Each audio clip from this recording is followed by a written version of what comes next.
Hello everyone and welcome to my channel. এখন আমি যে বিষয়টা নিয়ে কথা বলবো, পুষ্পা টু কন্ট্রোভার্সি, মানে মানে হট টপিক এখনকার।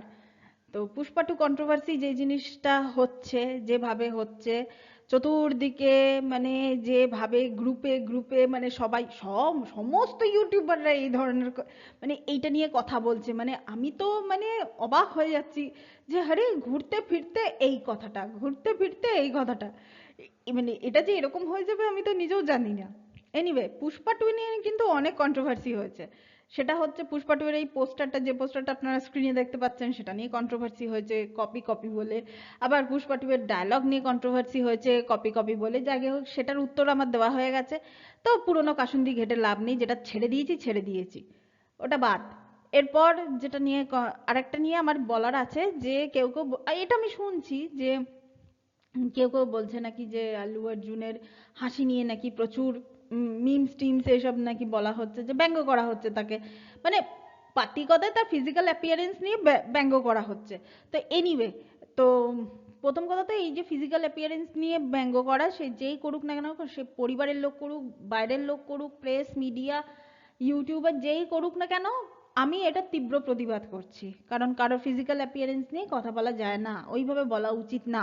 এটা এই ধরনের কথাবার্তা বললে সেই সব মানুষরা বাঁশি খায়, এটাতে কোনো মানে সন্দেহ নেই। তো যাকে, এই পয়েন্টটাও আমি বাদ দিয়ে দিলাম। লাস্ট যেটা হচ্ছে, যে ডিএসপির গান বেরিয়েছে, সেটা নিয়ে বিশাল, সত্যি গানটা খারাপ হয়েছে, মানে কথাগুলো, মানে বিশেষ করে হিন্দি কথাটা, হিন্দি লিরিক্সটা এত বাজে হয়েছে, মানে বলার মতো না। বাংলাটা মানে কি বলবো আর, যাই হোক, আমি আর কিছু বলছি না, লিরিক্স গুলোকে নিয়ে যথেষ্ট ইয়ে হয়েছে। কিন্তু আসলে ব্যাপারটা কি বলুন তো, এই যে ভেতরে অ্যাকচুয়ালি কি হয়েছে, এটা কিন্তু আমরা কেউ জানি না।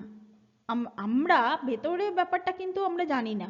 তো ভেতরে ব্যাপারটা যতক্ষণ না জানছি, ততক্ষণ পর্যন্ত আমরা মানে এইভাবে আমরা কথা বলতে পারি না। তো সেই হিসাবে আমার কাছে এই জিনিসটা একটুখানি উইয়ার্ডই মনে হচ্ছে, এই বিষয় নিয়ে কথা বলাটাই আমার কাছে উইয়ার্ড মনে হচ্ছে। সিনেমাটা 5 তারিখে রিলিজ হচ্ছে। হ্যাঁ, তবে আর একটা জিনিসও আমার কাছে খুব উইয়ার্ড মনে হয়েছে, এখনো পর্যন্ত শুটিং শেষ হয়নি। মানে এটা মানে কেন, মানে কিসের জন্য যে এখনো পর্যন্ত শুটিং শেষ হয়নি? মানে সবই কি ঘাড়ে ঘাড়ে, মানে সমস্ত জিনিস হবে? মানে এত তারিখে শুটিং শেষ হবে, এত তারিখে সেন্সর হবে, এত তারিখে সিনেমা রিলিজ হবে, এই তো সবই তো ঘাড়ে ঘাড়ে ঘাড়ে ঘাড়ে হয়ে যাচ্ছে।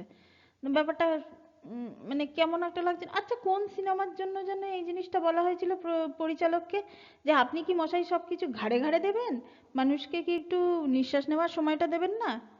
ডায়লগটা কমন লাগছে না? আহ, কোন একটা সিনেমার ক্ষেত্রে হয়েছিল, আবার এটা এই ক্ষেত্রে আবার পুনরাবৃত্তি হচ্ছে এই ক্ষেত্রে। যাকগে, আমি আর এটা নিয়ে কোনো কথা বলছি না। আসলে কি বলুন তো, আমি এই সময় আমার এক স্যার, মানে যিনি খুব সুন্দর, মানে আমাকে প্রথম আবৃত্তি শিখিয়েছিলেন, সেই স্যারের কথা আমার এখন মনে পড়ছে। মানে মনে পড়ছে না, বেশ কিছুদিন ধরে, 4-5 দিন হয়ে গেল আমি তার তার কথাই ফলো করছি। আমার মানে তিনি বলেছিলেন যে দেখ, একজন অভিনেতার কিন্তু সবসময় রঙ্গমঞ্চে উঠে অভিনয় করতে হবে তার কিন্তু কোনো মানে নেই। মাঝে মাঝে দর্শকের আসনে বসেও বাকি অভিনেতাদেরকে ফলো করাটা খুব দরকার।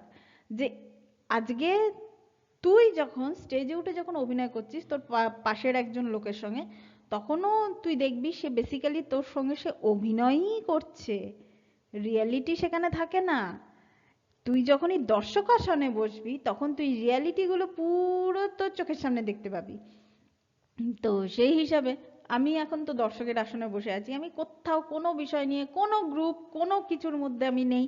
আমি দর্শকের আসনে বসে আছি, আমি চুপচাপ দেখছি যে কে কি বলছে, কে কি করছে, কে কাকে কিভাবে টন্ট মারছে, ট্রোল করছে, কোন সিনেমাটাকে ব্যাশ করা হচ্ছে। আসলে ব্যাপারটা হয়ে গেছে এখন, কিছু কিছু ক্ষেত্রে মেকার্সদের নিজেদেরকে ডিফেন্ড করা ছাড়া আর কোনো রাস্তা নেই। ওইসব মোবাইল দেখে দেখে মানে স্টেটমেন্ট বলা, ওইসব স্টেটমেন্টগুলো বলা মানেই হচ্ছে, এগুলো হচ্ছে নিজেদেরকে ডিফেন্ড করা। যাকে, আমি তো এই বিষয় নিয়ে আমি আর কোনো আমি কোনো মতামতই তো আমি দিলাম না, বেসিক্যালি পুরো জিনিসটা নিয়ে আমি কোনো মতামত দিলাম না। দুটো ব্যাপার নিয়ে আমার একটা ব্যাপার নিয়ে আমার কথা বলা হয়ে গেছিল, ওই ডায়লগ আর পোস্টার কন্ট্রোভার্সি, সুতরাং ওটা নিয়ে আমি আর কথা বলবো না, আর আমি ইচ্ছুকও নই ওটা নিয়ে কথা বলার।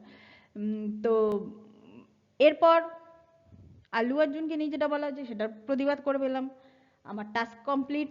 আর এই জিনিসটা একটু মানে একটু হয়ে যাচ্ছে, ওই জন্যই বলে ঠিক ঠিক সময় ঠিক ঠিক কাজগুলো করতে হয়। ওই জন্যই আর একটা কথাও বলে যে আপনার আশেপাশে যেসব লোকজন আছে সেসব লোকজন কি মানে সঠিক কি না সেটা হচ্ছে দেখার ব্যাপার। এটাই হচ্ছে আসল ব্যাপার। না হলে তো ওরকম ধরনের মানে স্টারডাম থাকার থেকে আমার মনে হয় না থাকা অনেক ভালো। এটাই হচ্ছে ব্যাপার। মানে মানে আমি একা আছি, একা আমি এখন দর্শকের সামনে বসে আমি সবাইকে দেখছি, বেশ আমি এনজয় করছি। আহ, আপনারা চালিয়ে যান, আর একটু ভালো ভালো পারফরমেন্স দিন, সব যারা যারা গ্রুপে গ্রুপে যারা বলছেন, বেশ ভালো লাগছে আমার। কিছু কিছু ক্ষেত্রে এনজয়েবল হচ্ছে, কিছু কিছু ক্ষেত্রে আবার একটু মানে বেশি হয়ে যাচ্ছে। ঠিক আছে, আমার সেসব নিয়ে কোনো সমস্যা নেই। আপনারা রোস্ট করুন, কাউকে খিল্লি করুন, আপনাদের যেটা ইচ্ছে আপনারা সেটা করুন। আমি এখন দর্শকের সামনে বসে আমি দেখছি, এবং আমি পরবর্তীকালে আমি দর্শকের সামনে বসেই আমি দেখবো। আমি এইসব ধরনের কন্ট্রোভার্সি নিয়ে আমি কোনো কথাই বলতে চাই না, কারণ এইসব কন্ট্রোভার্সির সঙ্গে যারা যারা জড়িত আছে তাদেরকে নিয়ে কথা বলার আমার কোনো ইচ্ছাও নেই, প্রবৃত্তিও নেই। ইনফ্যাক্ট আপনারা খেয়াল করে দেখবেন আমি এই ভিডিওটাতেও বেসিক্যালি তাদেরকে নিয়ে কোনো কথাই আমি বলিনি। মানে আমার আমার আর ভালো লাগে না এদেরকে নিয়ে কথা বলতে, পরিষ্কার কথা। তো এটাই হয়ে গেছে ব্যাপার। যাকগে, আশা করব পুষ্পা 2 ভালো একটা পারফর্ম করবে। আল্লু অর্জুনের কেরিয়ারের এটা একটা বড় মাইলস্টোন হোক। তো এই সিনেমাটাকে নিয়ে তো আমি ঠিকঠাক ভাবে সমস্ত কিছু করেছি, একা হাতে করেছি এই সিনেমাটাকে নিয়ে। এটা দেবের সিনেমা খাদান এছাড়াও অনেক বেশি অন্যান্য সিনেমাগুলোকে নিয়ে আসতে পেরেছি। তো আমার এটা মানে আমি এই এখন যে ফেজে আছি আমি খুব এনজয় করছি। আপনারা আপনাদের কাজ চালিয়ে যান। আরে সবাই যদি পারফর্ম করে তাহলে দর্শকের আসনে বসে সিটি হাততালিটা কে দেবে? ওই কাজটা এখন আমার। আমি এখন সিটি হাততালি এইসব জিনিসগুলো দেখবো। কোনো কোনো সময় কারো পারফরমেন্স দেখে হয়তো আমার চোখ দিয়ে জল বেরিয়ে গেল, আমি টিস্যু পেপার নিয়ে চোখ জল মুছছি।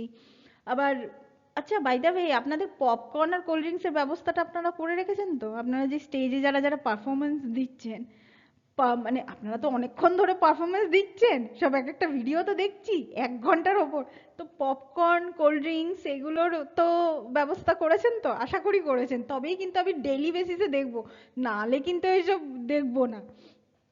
তো সেই হিসাবে উম, আপনারা চালিয়ে যান, আমার বেশ মজা লাগছে, বেশ ভালো লাগছে। অনেক রকমের পারফরমেন্স দেখতে পাচ্ছি, কেউ কেউ ছোটবেলায় ফিরে যাচ্ছে, কেউ কেউ মানে যে যেখানেই ফিরে যাক, যাই হোক না কেন বেশিরভাগটাই চলছে, রোস্টিং ভিডিও চলছে। বেশ আমার ভালো লাগছে, মানে আমি নেই কিন্তু রোস্টিং ভিডিও হচ্ছে, আমার দেখতে বেশ ভালো লাগছে। বহুত দিন বাদে আমি কোনো সাবজেক্ট নই, এটাই আমার মানে দেখে খুব ভালো লাগছে, আমার ভীষণ ভালো লাগছে। মানে আমি জিনিসটাকে এনজয় করছি যে আমি কোনো সাবজেক্ট নই। হ্যাঁ, আমি কিছু করলাম সেখানে আমি সাবজেক্ট হলাম, ঠিক আছে, কিন্তু কিছু করলাম না। এই বিগত এই বছরটা তো ওইভাবেই চললো, মানে ওইভাবেই তো আর কি, সাবজেক্ট জোর করে সাবজেক্ট বানিয়ে বানিয়ে কতজন কত কিছু করলো সে তো দেখতেই পেলাম। তো এখন আমি সাবজেক্ট নই, এখন আমি পুরোপুরি একজন দর্শক।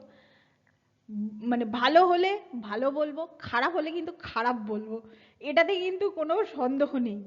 তো যাই হোক, আপনারা পপকর্ন কোল্ড ড্রিঙ্কস, আচ্ছা কোল্ড ড্রিঙ্কসটা বাদ দিন, শীতকাল এসে গেছে তো, কফির ব্যবস্থাটা করে রাখবেন, নেসকাফি, ক্যাফেচিনো হলে বেশি ভালো হয়।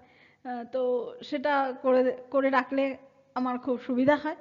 তো thank you so much, that's all. Please keep watching and please subscribe my channel. Till then, good by.